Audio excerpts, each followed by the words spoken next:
Yeah. Hey Amanda, good to see you. Me too. As the Summer Olympics will be starting tonight at 7 p.m., I have a question for you regarding the Olympics. Due to COVID-19, there would be no spectators at the stadium.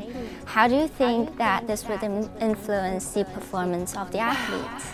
It's going to be all different this year, right? I mean, it's not only about, the athletes competing in events, it's a whole set of experience, I think. It's usually, friends and families being there, cheering for them, spectators cheering for their home team.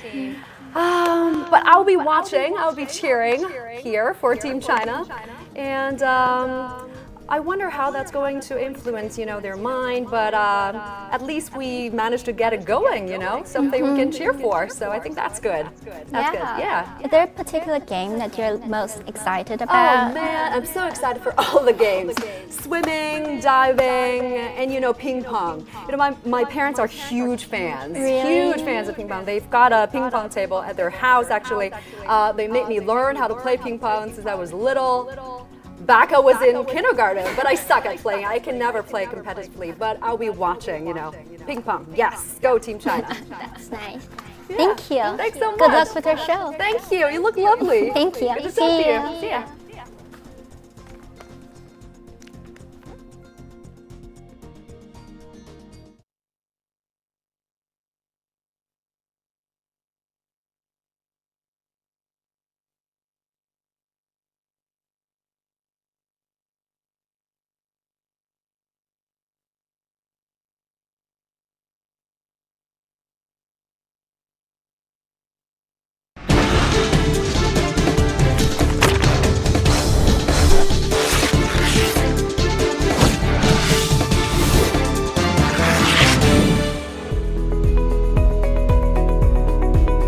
Welcome to Headline Buster, brought to you by The Point. I'm Li Qiuyuan, sitting in for Liu Xin.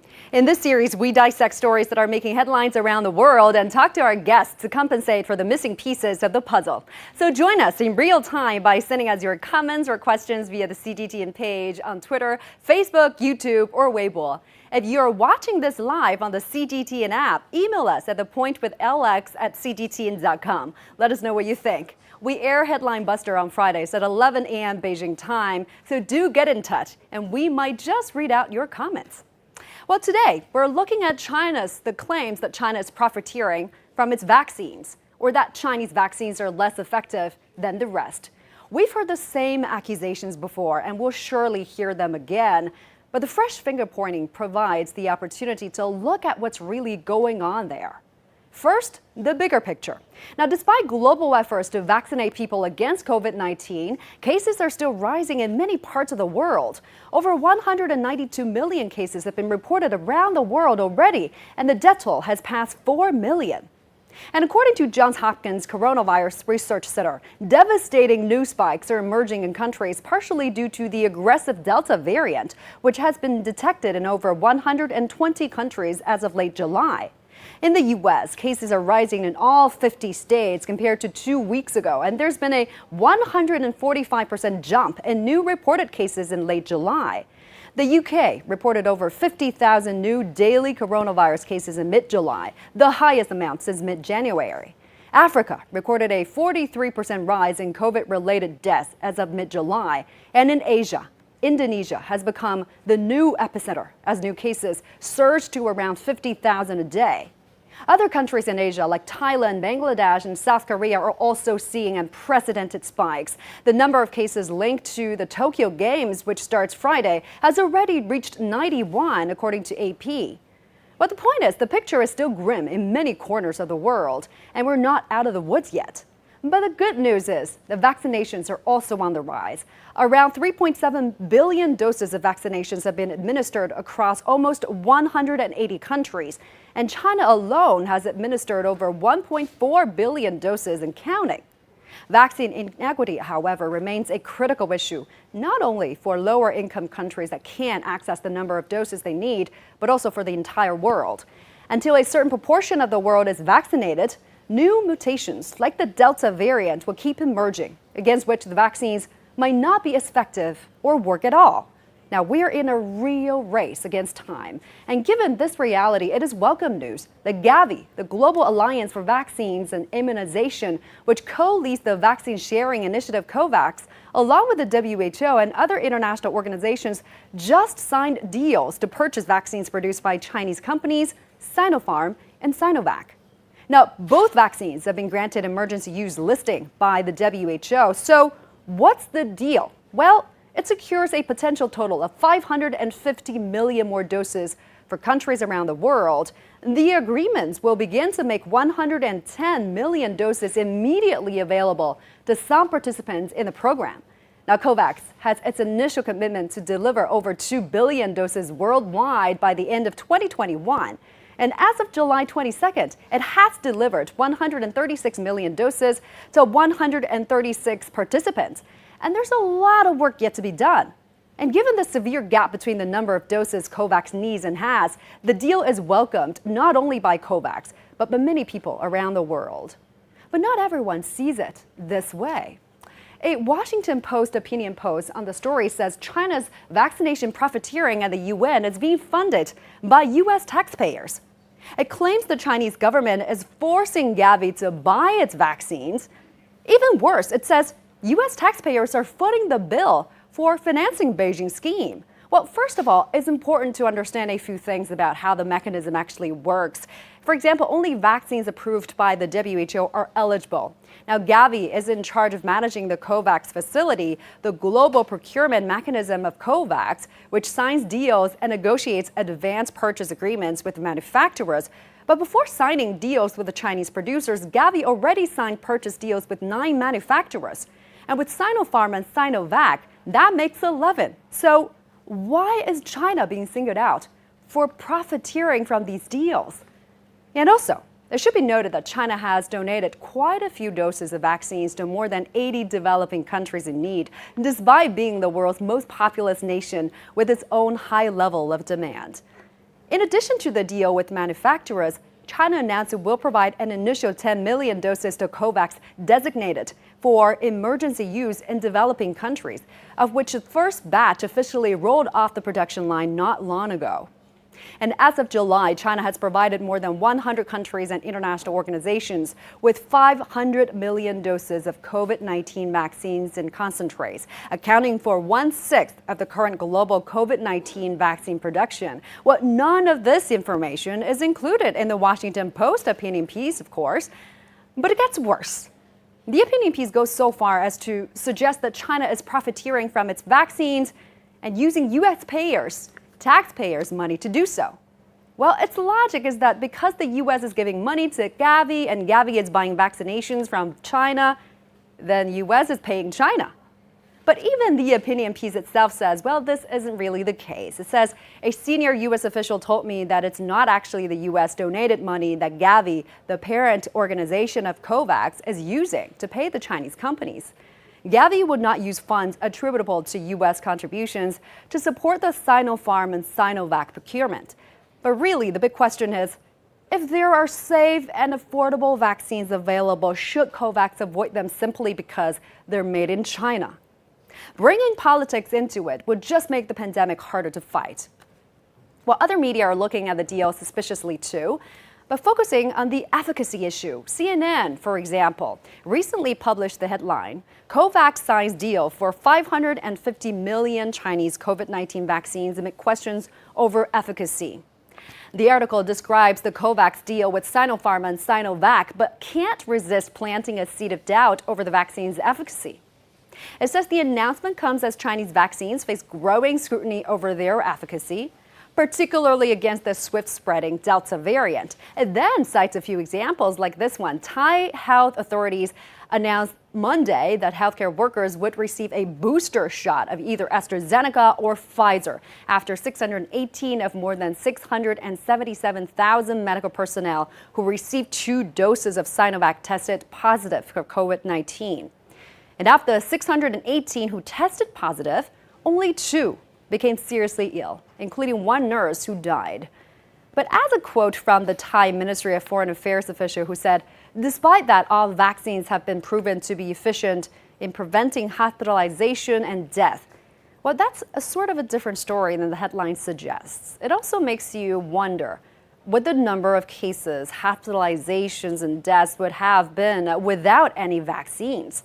And according to a July report in the medical journal, The Lancet, 2 doses of Sinovac's CoronaVac vaccine offer 83.5% protection against symptomatic COVID-19. Well, the results came from a large-scale, randomized, controlled phase 3 trial of the inactivated vaccine involving more than 10,000 participants aged between 18 to 59, conducted in Turkey between September 2020 and January 2021. But it's true that no vaccine is 100% effective, and many of the places seeing recent spikes in cases are using non-Chinese vaccines. For example, although around 2/3 of the UK's adult population are fully vaccinated, over 54,000 new cases were reported on a single day of July 17th. And as if the picture wasn't complicated enough, debates around the origin of the virus are heating up again. Now, the WHO has proposed 5 priorities for the next phase of the investigation into the origin, including further studies in China and lab audits. Now, in response, China's foreign ministry called on the WHO to adhere to the spirit of science, professionalism, and objectivity, and to resist the headwind of politicization. And on July 22nd, Zheng Yixin, deputy head of China's National Health Commission, said at a press conference on the COVID-19 origin tracing work that China would not follow the WHO's suggested plan on second phase of coronavirus origin tracing. Zheng also noted that the plan indicates the disrespect to common sense and the arrogant attitude towards science. But given the way some media are reporting on this issue, it seems that they already have their own suspicions.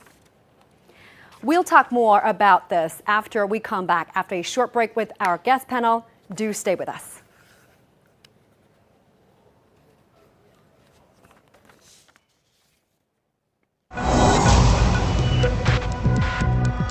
Each day, there are millions of stories. Each one can open new perspectives, new possibilities. Wherever you look, we are there. To see, discover, explore. We put the pieces together. Okay, alphabetically, can I please hear from B? All around the clock. Our reporters are at home across the globe. From our headquarters in Beijing and production centers in Washington, Nairobi, and London, China Global Television Network. Stories from across the globe, reaching people across the globe.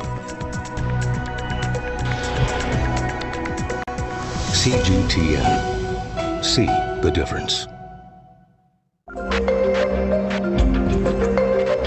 Making sense of the overwhelming wave of information means cutting through the noise to shine a light on the heart of the story and making room for new perspectives. True understanding means the ability to see events from more than one side. I'm Liu Xin, and this is The Point. 2, 3, 4, 5, 6, 7, 8, 没 9, 问 10. 题，吴老师特别好，谢谢吴老师，谢谢您。我们很快开始啊，吴老师。 Welcome back to Headline Buster. Let me now introduce my awesome panel. We're now joined by Professor Wu Zhiwei, Center for Public Health Research Medical School at Nanjing University. Welcome. And Andy Boriam, columnist, filmmaker at Shanghai Daily. Good to see you there, Andy. And also Mr. Cyrus Jansen, senior consultant at APP Marketing Solution, Inc. Thank you so much for joining us. So let's talk about this. First of all, Professor Wu, you're the health expert here, so let me start with you. Explain to us, how does this COVAX program work? I mean, they can sign deals with governments and manufacturers, and doses can be either sold or donated. Is that right? If so, why is China being singled out for selling vaccines? Well, actually, I think this is, when you're talking about China profiteering from the vaccine into the COVAX program is more likely actually driven by political reasons. I don't think this is something actually people do think. Basically, this is is by the Washington Post report. The thing is, if you look at how the COVAX program works, the mechanism basically trying to make sure that all the countries, whether they are wealthy or poor, they get equal access to vaccines. So that's why the UN and COVAX trying to raise funds to support procuring of the vaccines. And various different countries are actually putting their vaccine into the program. So the major receiver of the vaccines are basically the 92 middle to low income countries, and you don't actually make much profit from this vaccine program. If you want to do it, then basically you could do bilateral agreement to selling vaccine to other countries. Cyrus, your reaction to this? What do you think? Yeah, absolutely. Well, I think the most important thing that we need to understand is that when COVAX ordered these vaccines, this is at a time when there was not enough vaccines being developed. There was a huge need for this. And so this is something that, we can't, forget. And so this was an opportunity for them to sign a deal, in order to procure these vaccines, which are needed around the world. And again, this is really what COVAX has established, is to make sure that these vaccines are distributed amongst the most neediest countries in the world. So it doesn't matter if you are a rich country or a poor country. Everybody should have equal access to this. And again, this is a global struggle that all of us are in together. So, we really do need to take the politics out of this and just make sure that we're finding the right solutions. And Andy, let me bring you into this. In terms of vaccine sharing, what kind of role does government play versus manufacturers such as Sinovac or Sinopharm? Actually, I think it's a bit muddy there, because actually Sinopharm, as we know, can be considered a government company, I guess. So I don't know. I think I'm not really the right person to answer that question, maybe. Professor Wu, let me put that question to you. How does it usually work? Well, actually, I think, for all the companies, actually, the key aim is trying to make profit out of this. You can't expect a company to be a charitable organizations.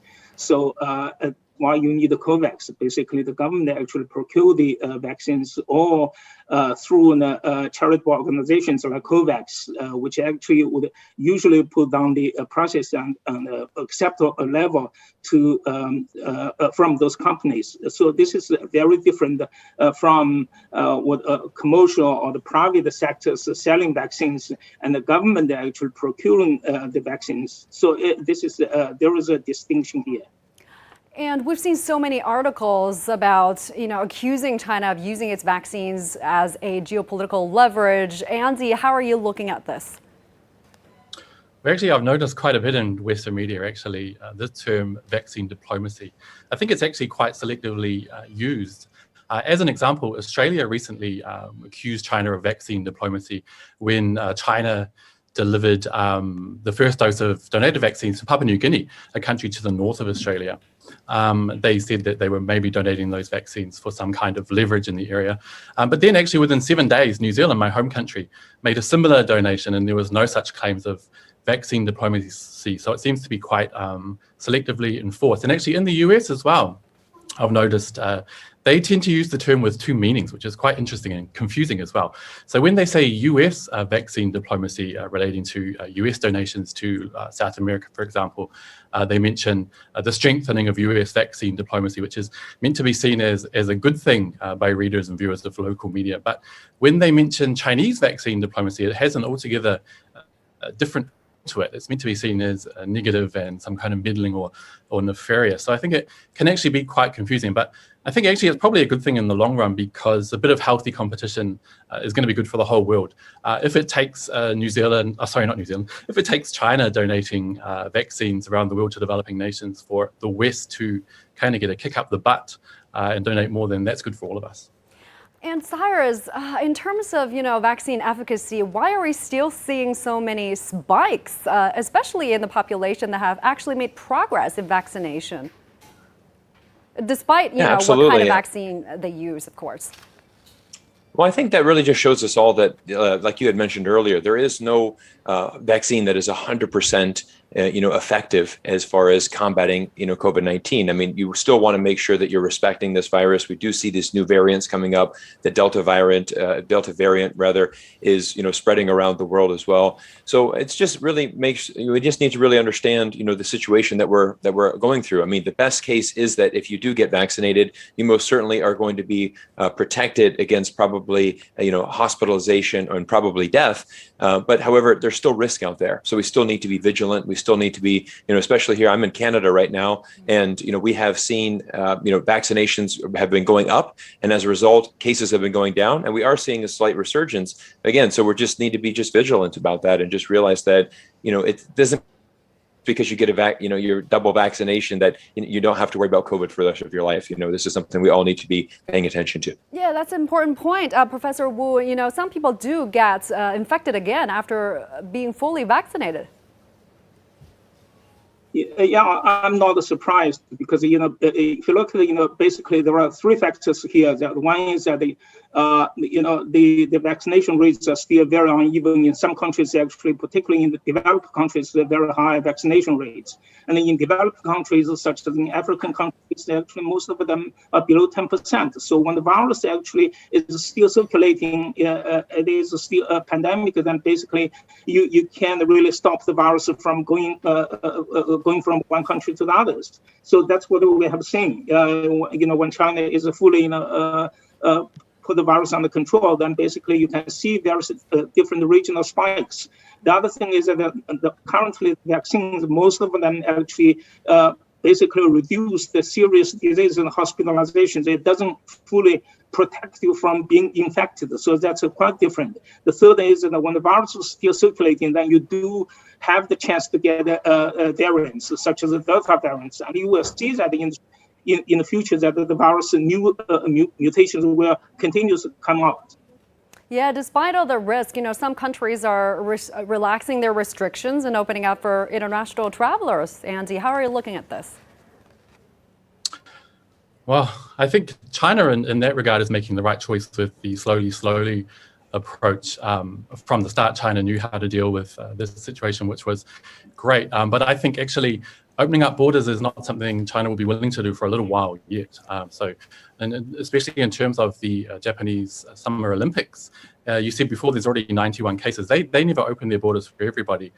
They still had just no spectators at events and so on. But I think it's still quite dangerous to be traveling at the moment. So I think even next year for the Winter Olympics in Beijing, China will probably still take the same approach, the slowly more careful approach. And I don't think we'll be seeing relaxation of the borders here anytime soon, because China's border is one of the main strategies, I guess, and why China is doing so well at the moment. And it would be a shame to lose the gains we've made up until now by moving too quickly and relaxing the border. So I don't see a relaxation anytime soon. That is the question in everybody's mind, right? We're all watching this, as we get close to the Winter Olympics. What kind of approach will Beijing take toward the games? Cyrus, do you think that we are going to see, China relaxing its border when it gets close to the game? I don't. I think, what we've seen from China really is a fantastic response to COVID-19. I know life in China has been pretty much back to normal for many months now, and COVID has not had to be a tremendous worry as opposed to, here I am in North America. To give you some context, United States and Canada border, one of the largest borders in the world, has been closed for this entire time. They both just announced that they're going to open it next month, and they now have pulled that back and said, no, we need to reconsider this because the Delta variant is really rising. And I think you're going to probably err on the side of caution. The most important thing is to make sure that the Beijing Olympics goes through, that it's a fantastic opportunity for Beijing to make history, hosting, becoming the first city to host both the summer and winter. And I would imagine that China is going to do everything in their power to make sure that they keep that good quality of life. Everybody is living, very comfortably in China right now with the COVID situation, and make sure that these Olympic Games are a success. Professor Wu, are we going to see a winter game without spectators too, as we've been seeing for the Tokyo Games?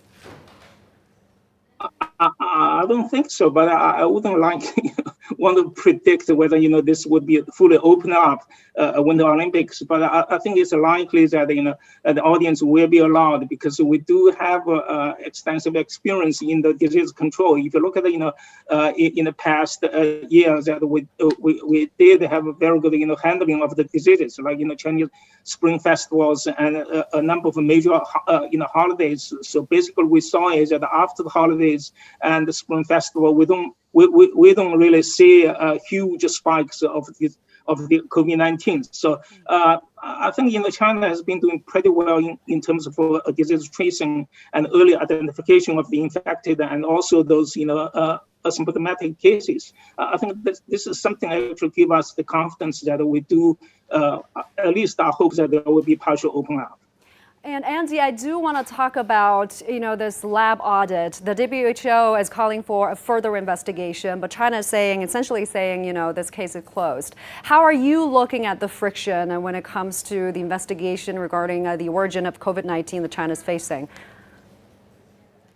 Well, I think actually at the moment there's much more important things to be concentrating on. As you mentioned before, the world's going through a number of spikes in COVID-19, and we're having struggles as with India having enough vaccines to go around, even with situations or groups like COVAX helping out. So I think actually we need to be concentrating on other things at the moment. We need to stick together, stop politicizing the issue, and actually work on getting ourselves out of the situation before we move forward and discovering origins and things like that. I think maybe this situation is something we may never know the full answer to. And I think this kind of politicization does nothing to help the world. So I really hope that we can move on from that, stick together for the time being. We're all in this together. The whole world's affected. And think about that kind of thing a bit later on, I think. It's not the time. And Professor Wu, these lab leak theories, what can China do to address them? Well, actually, I fully agree with what Andy said, that we should focus on other more important things. I mean, this lab leaking theory primarily driven by a few politicians in the West. And if you look at a few days ago in the U.S. Senate hearing, the exchange between Rand Paul and Dr. Tony Fauci, and you get a clear idea that some politicians trying to they just they give lies and they're trying to keep the topic alive. I mean, this is an unfortunate situation. I think it's very important that we do seriously look at the situation and also believe the science. Let the experts do the job. Cyrus? Yeah, I think we have to look at the situation that we have the world's best virologists and doctors and scientists and everybody putting their best resources in. I've read a lot of reports from really top, Western doctors and virologists that really feel that the most probable case is certainly a natural origin.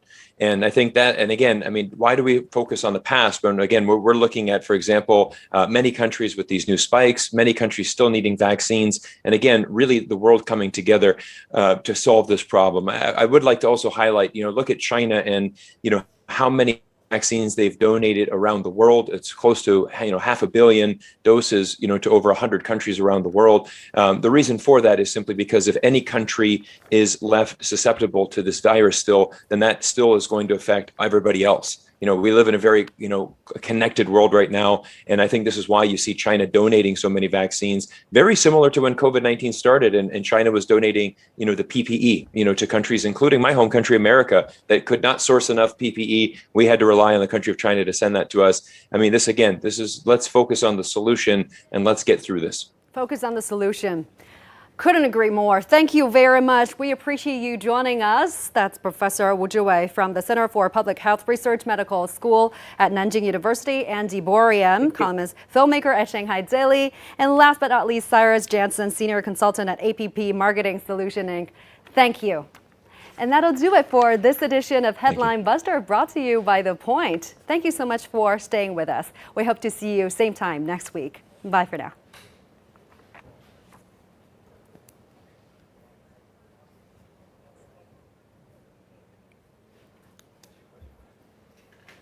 Okay. You're gentlemen, we're done. You guys did a fantastic job.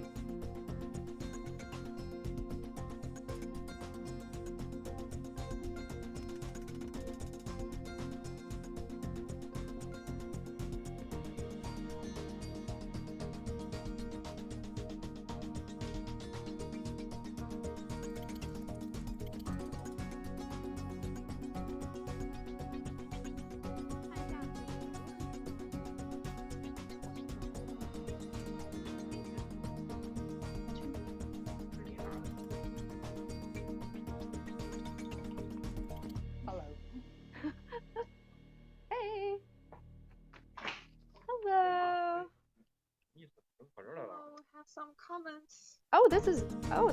We're live stream. We're live on YouTube. Are we? Yes. Wow. Wait, what picture is this? There is, okay. Oh, that's me. I see me. What are we supposed to see here?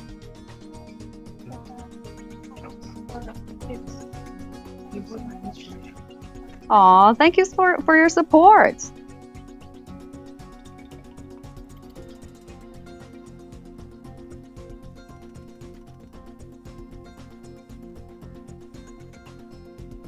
You know, we did talk about the Olympics in the show.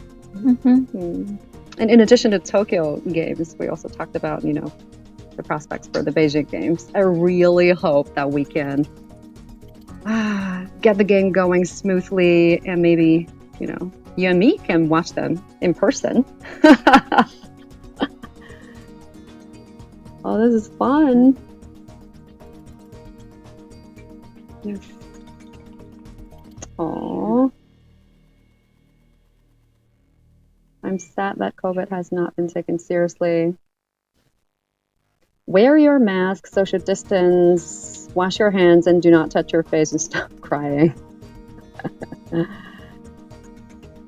Yeah, this is no time for complacency, right? We should not let our guard down just yet.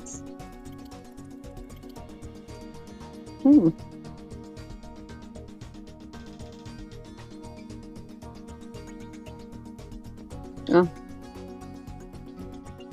Good job, and yes, it is the Beijing Olympics will rock. Thank you.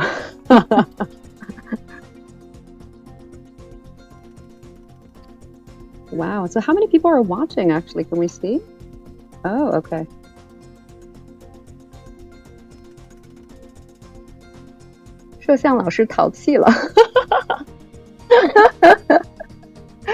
Thank you for all your hard work and made the show possible.